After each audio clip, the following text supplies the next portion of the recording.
In this video, I'm going to show you how to clone a dying hard drive to a new drive. In this case, we're using a solid state drive. I've got my two drives here. I've got the old one plugged in already into a USB to, or a SATA to USB adapter. It's powered up and plugged in. I got the new drive sitting right here.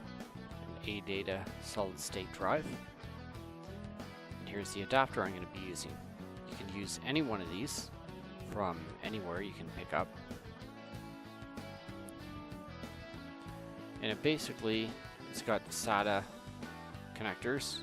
Just plug it in together. This particular one has a power switch separately, so we can turn it on to give it power, in addition to the USB cable, rather than just have that give power alone.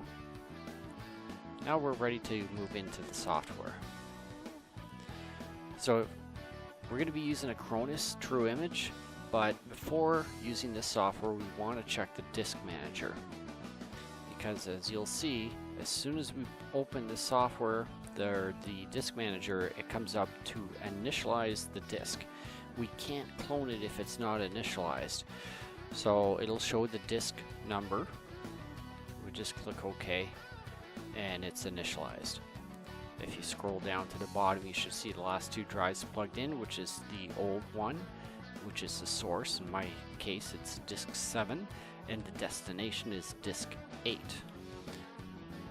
Make a mental note of this now, disk 7 to disk 8. Now in Acronis, we're going to go to Tools and then Clone Disk. The Clone Disk wizard comes up, which select or leave it as automatic, and you'll see here it's showing disk 8 and 9 as the last two drives. Disk 8 is our source disk. You can see it showing green is used space, and in the disk manager it was disk 7, and the new one was disk 8, whereas in Acronis it's actually disk 9. You can see the other disks that we have installed in this particular computer, but we don't want to touch those, so make sure if you're doing this you're not touching your main operating system disk. So just go next,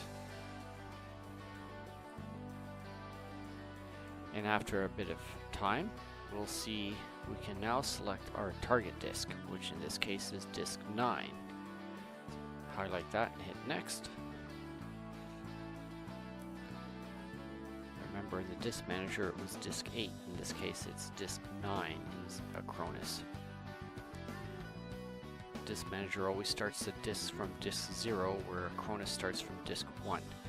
So now we'll see the summary of the disk, the source to the destination, 8 to 9, what the disk is looking like currently before, and what it's going to look like after the cloning is complete. If this looks correct to you, then you can go ahead and hit proceed.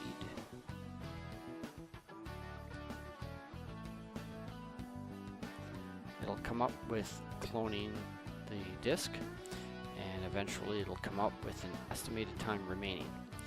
Now, this in some cases may stay up on your screen like this until it's done.